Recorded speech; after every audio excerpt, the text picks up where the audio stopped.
Hi everyone, I am Jagadish.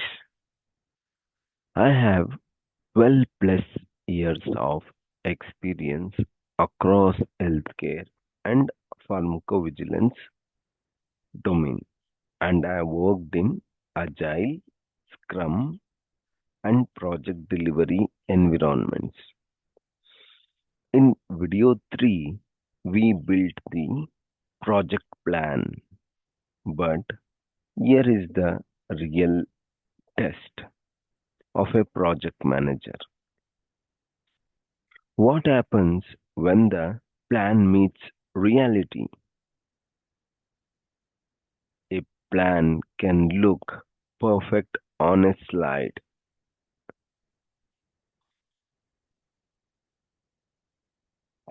but the real project starts when people begin working, dependencies move, priorities change, questions appear, and unexpected problems show up.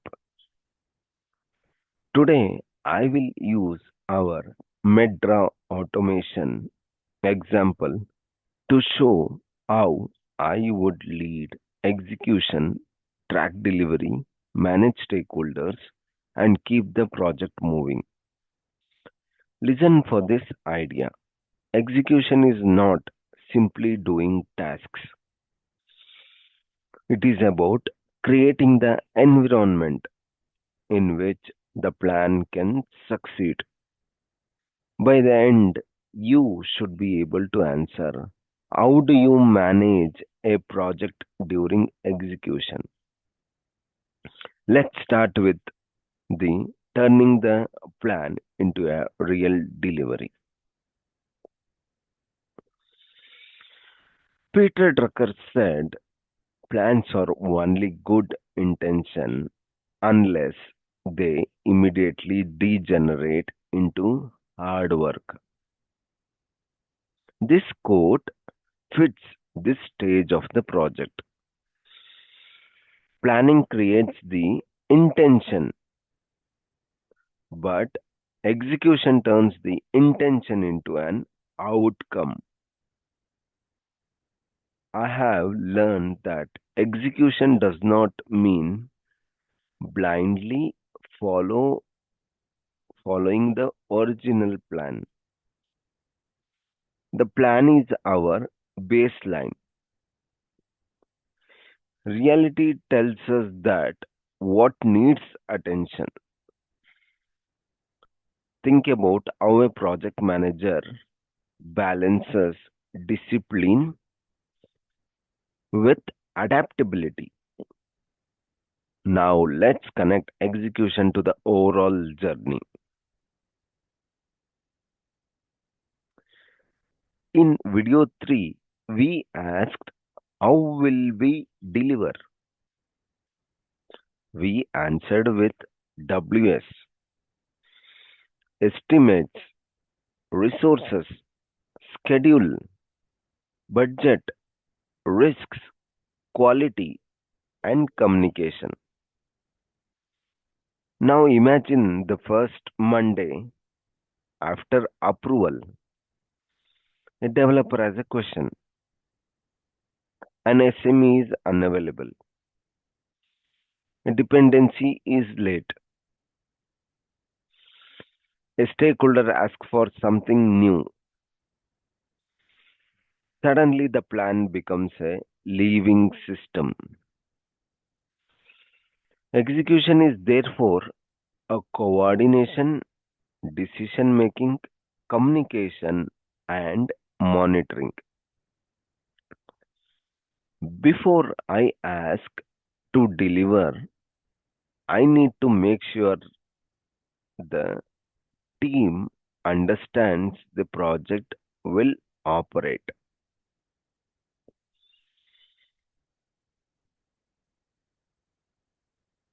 Before I ask to deliver, I want to clarity on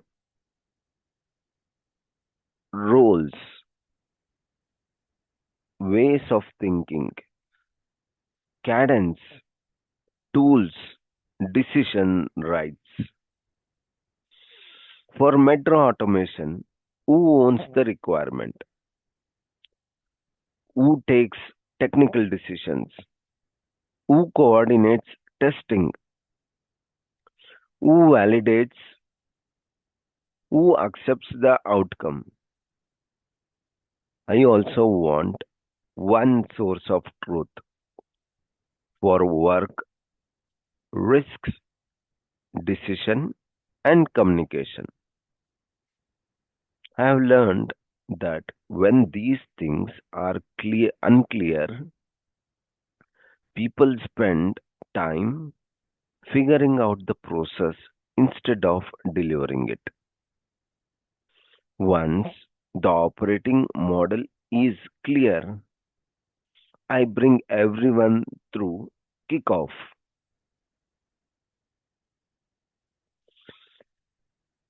I see project kickoff as more than a presentation. A good kickoff answers five questions. Why are we doing this? What are we delivering? Who owns what? How will we work? When are the important milestones? For our example, I would explain the business problem, target outcome, scope, boundaries, deliverables, timelines, risk, and governance. I would also create space for questions. Once everyone understands the destination and their role, the next challenge is converting the plan into a daily execution.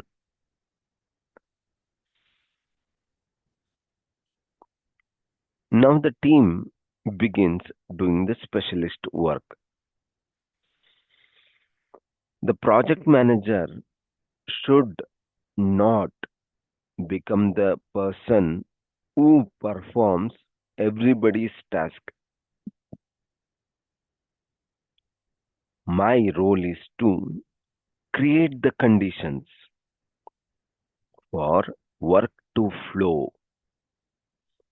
That means clarify priorities, coordinate dependencies, remove blockers, facilitate es- decisions, escalate when necessary, and communicate.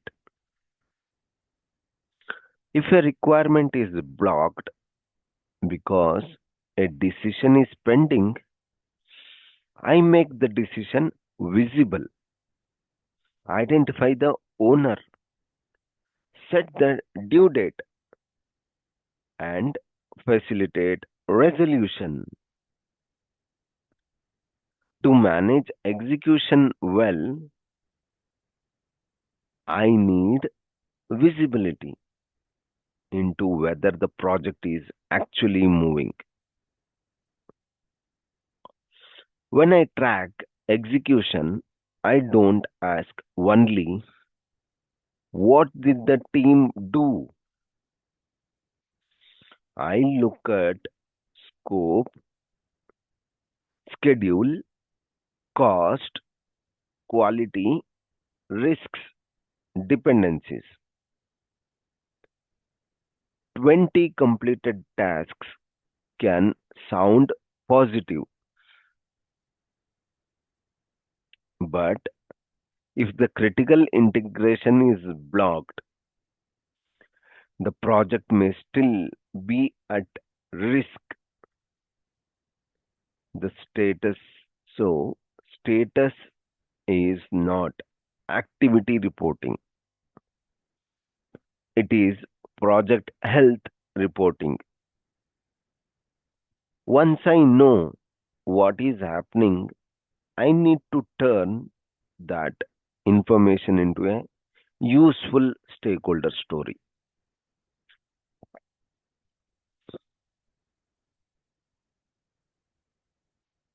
Status reporting. Tell the story, not just the numbers. Senior stakeholders usually do not need every task level detail. They need the story behind project health. A useful update answers four questions. 1. Where are we? 2. Why?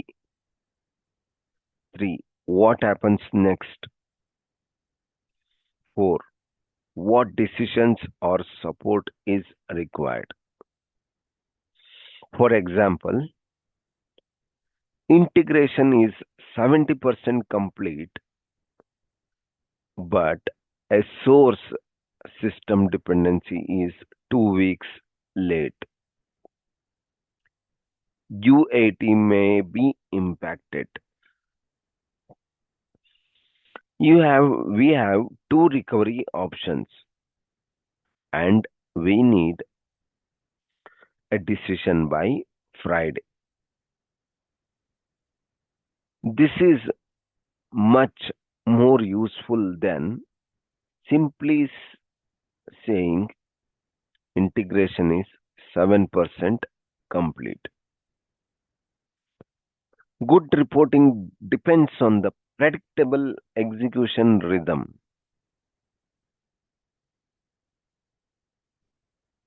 Execution cadence create the right rhythm. Execution needs rhythm at team level, progress, blockers, and dependencies. At workstream level, deliverables, risks, and decisions.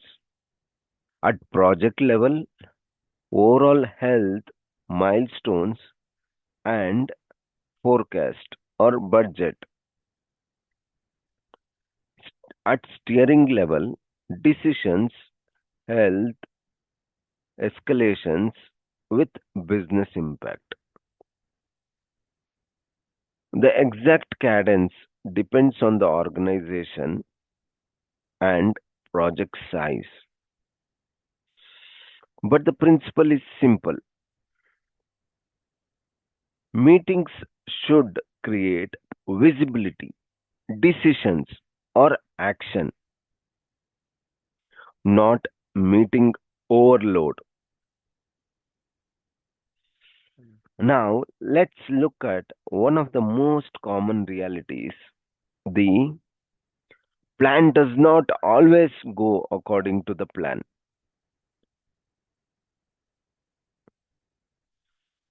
A blocker can stop work.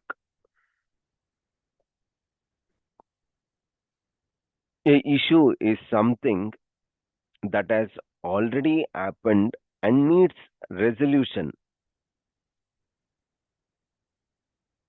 A decision is needed when there are choices to make.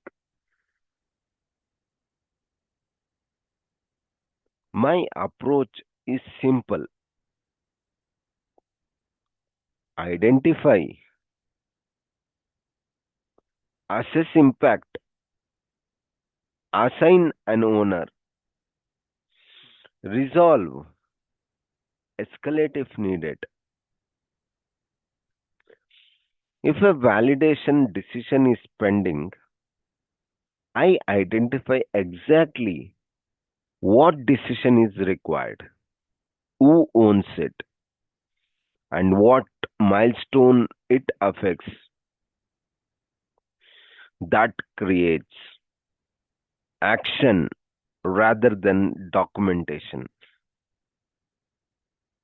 Not every problem needs escalation. The PM also needs judgment about what should be handled at each level.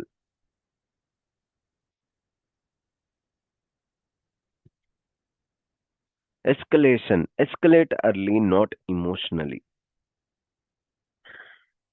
I don't believe escalation means the project manager has failed. The skill is escalating at the right time and right level. Before escalating, I understand the problem and impact.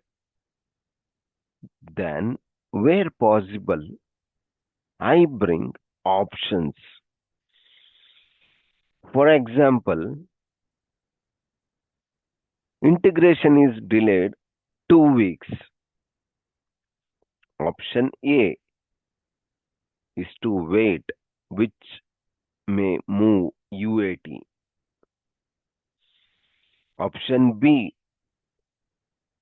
is an interim interface with additional effort.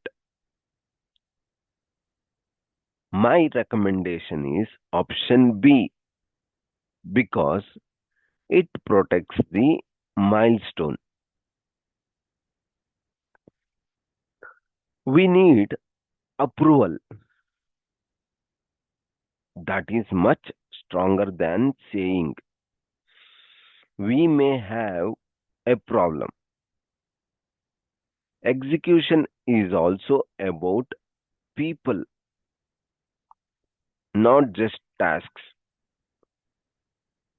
That bring us to stakeholder management.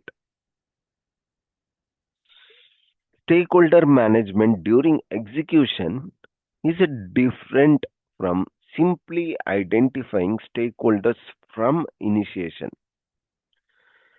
Now the relationships are active.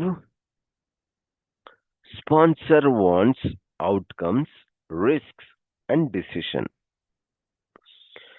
Teams need clarity and support. Business user needs progress, impact, and readiness. Technology and QA needs dependencies and decisions. I adapt communication to each audience. Most importantly, I manage expectations early. If a milestone is at risk, I do not wait until deadline to surprise the sponsor. I communicate early, explain impact, present options, and agree a path. Sometimes the stakeholder conversation is not about a problem, it is about a new request. That is where change management begins. During execution, stakeholder may request additional functionality. My first response should not automatically be yes or no. I assess the impact,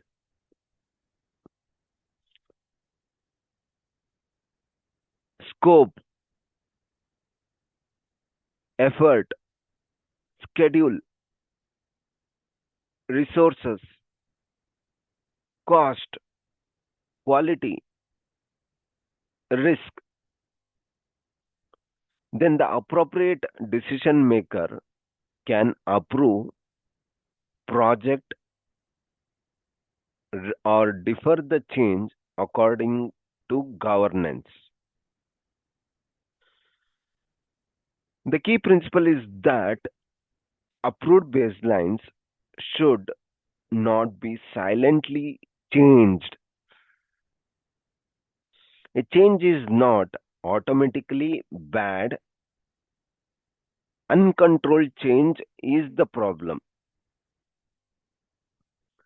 Change is one side of execution. The other is ensuring that what we deliver actually meets quality expectations. In our Medra example, execution quality is critical. Success is not simply that automation was built. We need acceptable coding outcomes, appropriate exception handling, required validation evidence, and business acceptance. As a project manager, I may not execute every test, but I need visibility.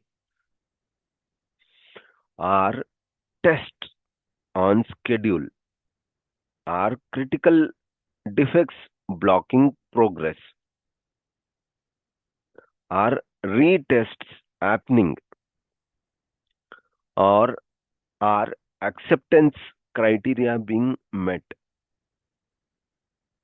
Once the quality is visible, we can prepare the bridge to business acceptance UAT.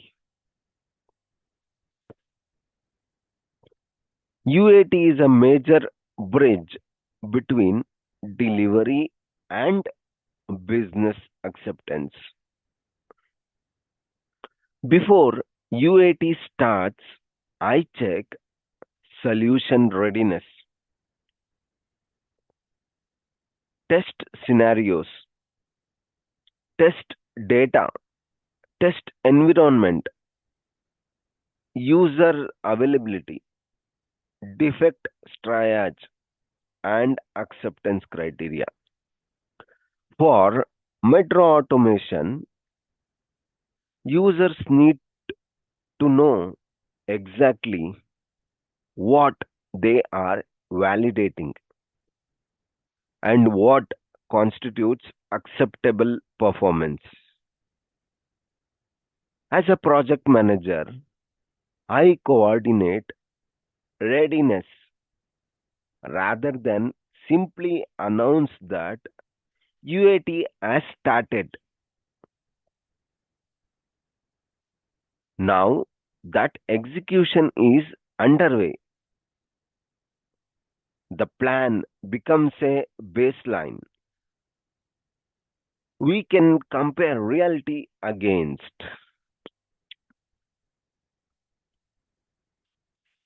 This is where the baselines from planning become useful.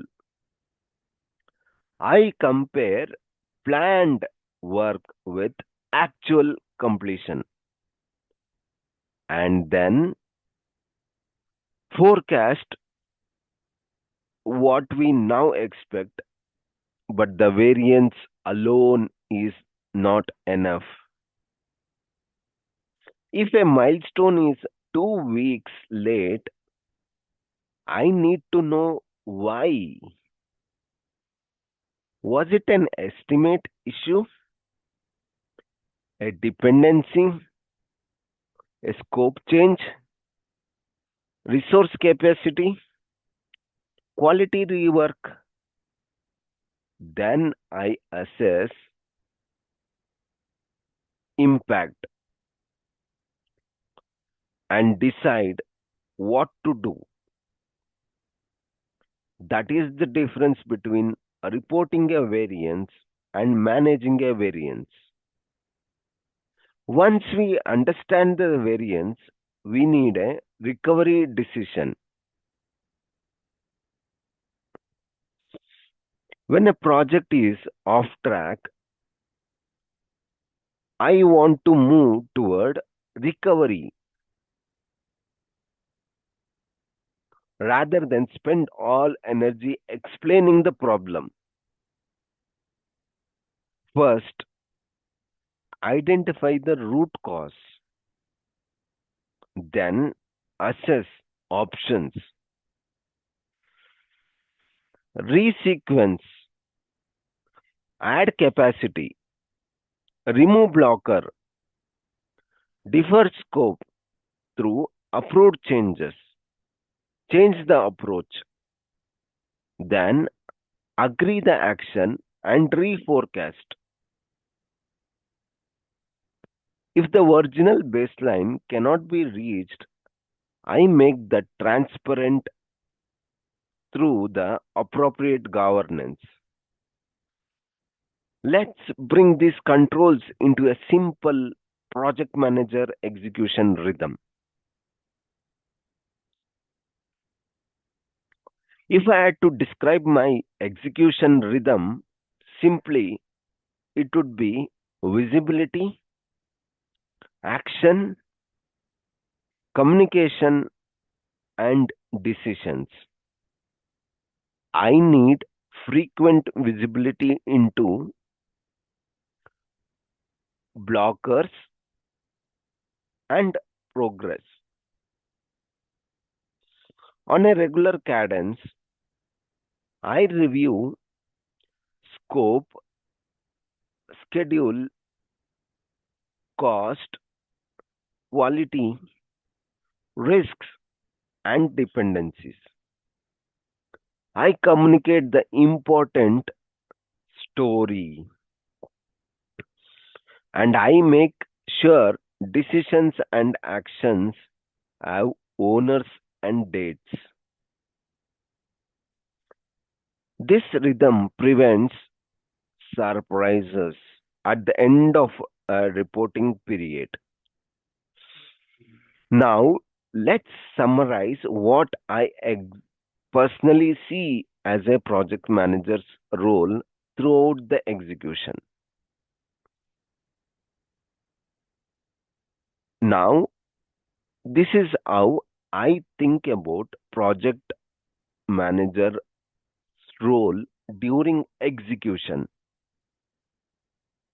I keep priorities clear. I coordinate cross functional work. I remove blockers. I manage risks and issues. I track the key baselines. I facilitate decisions. I manage stakeholder expectations. I protect quality. I control changes. And I forecast what happens next. I don't want to become a task administrator. I want to see how the pieces interact and help the team move toward the outcome. For someone transitioning from Scrum Master or a Agile delivery into Project Manager, this distinction is important. Project Manager leadership is about coordination, judgment, accountability, and business outcomes. If you are preparing for a project manager interview, let's turn these concepts into experience based answer.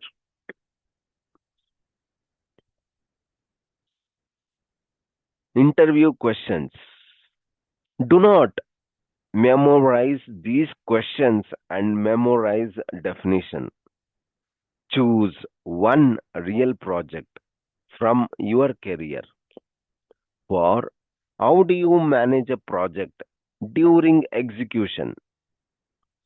Explain the situation, what you personally did, why you took that approach, the result, what you learned.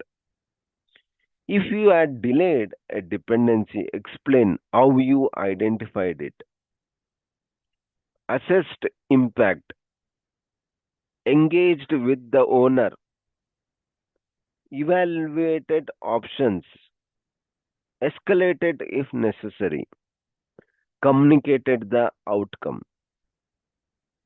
That demonstrates judgment. rather than theory.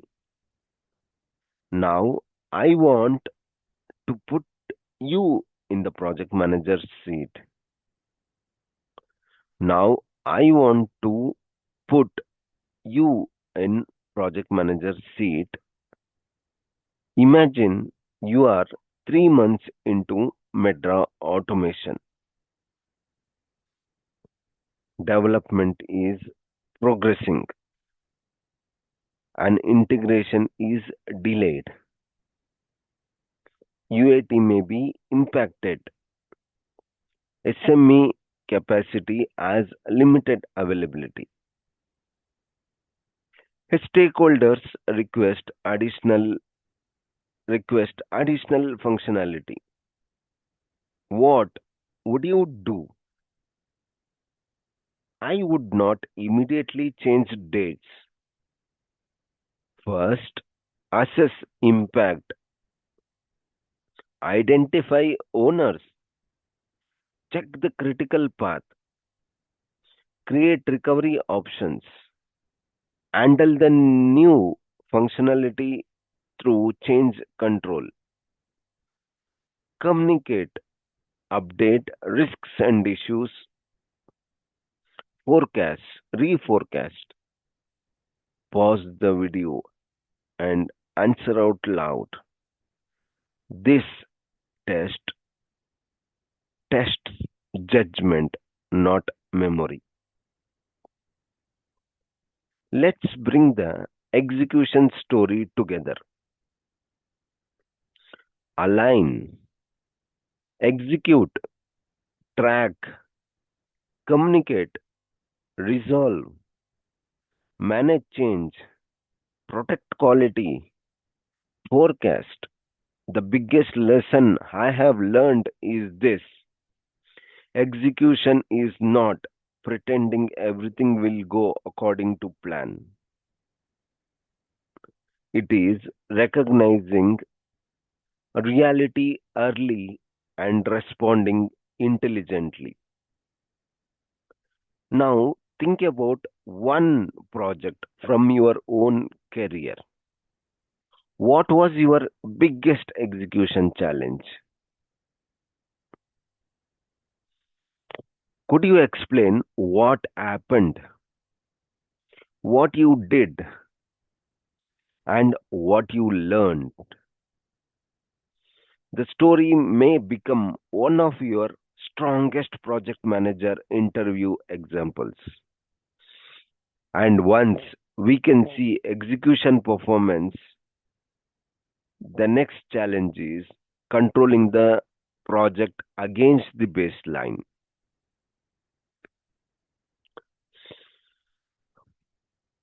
Interview takeaway. If you take only one thing from today's video, remember this: execution is not following a plan blindly,